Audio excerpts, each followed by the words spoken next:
وہ مولا علی ہے، میرے بابا جان ہیں، ان کے گھر میں تم کھا رہے ہو نا، یہ انہی کا گھر ہے، انہی کا کھانا ہے جو تم کھا رہے ہو، یہ ان کا عمل ہے کہ دوسروں کے لیے تو اچھا کھلاتے ہیں، لیکن جب اپنی بات آتی ہے تو روکھی سوکھی کھا کر اپنے نفس کا تزکیہ فرماتے ہیں اور لوگوں کو درس دیتے ہیں کہ تم اپنے لیے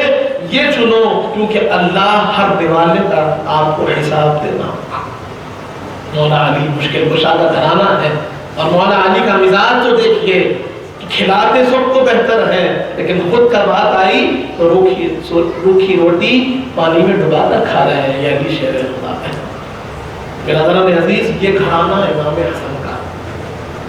آپ کی صدقہ خیرات کہ کہیں اگر کوئی پریشان ہوتا اس کو معلوم ہوتا، چاہے وہ مدینہ میں ہو، چاہے کوفہ میں ہو، چاہے مکہ میں ہو، یہ بات مشہور تھی، کہیں جائے نہ جائے، کہیں ملے نہ ملے، اہل بیت کے گھرانے پر ضرور ملتا ہے۔ اسی لیے تو اس خیرات کی ذکر قرآن بھی کرتا ہے کہ یوفون بالنذر ویخافون یوما کان شرہ مستطیرا ویطعمون الطعام علی حبہ یتیما مسکینا ویتیما واسیرا۔ اہل بیت کی سخاوت کا ذکر قرآن کر رہا ہے، تو سخاوت ایسی تھی کہ کسی کو خالی ہاتھ نہیں لوٹاتا، کوئی مانگنے والا آ جائے تو کبھی خالی ہاتھ نہیں لوٹاتے، اپنا گھر کا گھر اللہ کی راہ میں خیرات کرنے والی ذات امام حسن کی ذات تھی، اور جو کچھ ملتا سب بانٹتے چلے جاتے تھے، کبھی رکھتے نہیں تھے اپنے پاس، کیونکہ ان کو معلوم تھا یہ دنیا فانی ہے، فنا ہونے والی ہے، اگر تم کو کچھ جمع کرنا ہے، کچھ رکھنا ہے تو اللہ کی بارگاہ میں خرچ کر دو، وہاں جمع ہوگا جو ابد الآباد کی زندگی ہے، اور وہاں فائدہ ملے گا جہاں کوئی اور چیز فائدہ نہیں دے سکتی۔ اور آپ کی عبادت کا معاملہ یہ تھا کہ ہر روز آپ 100 رکعات نفل نماز پڑھتے تھے، ہر روز 100 رکعات نفل نماز امام حسن ادا فرماتے تھے، اور آپ نے اپنی حیات بابرکت میں 25 حج فرمائے۔ کتنے؟ 25 حج فرمائے، اور ہر حج آپ نے پیدل کیا، 25 حج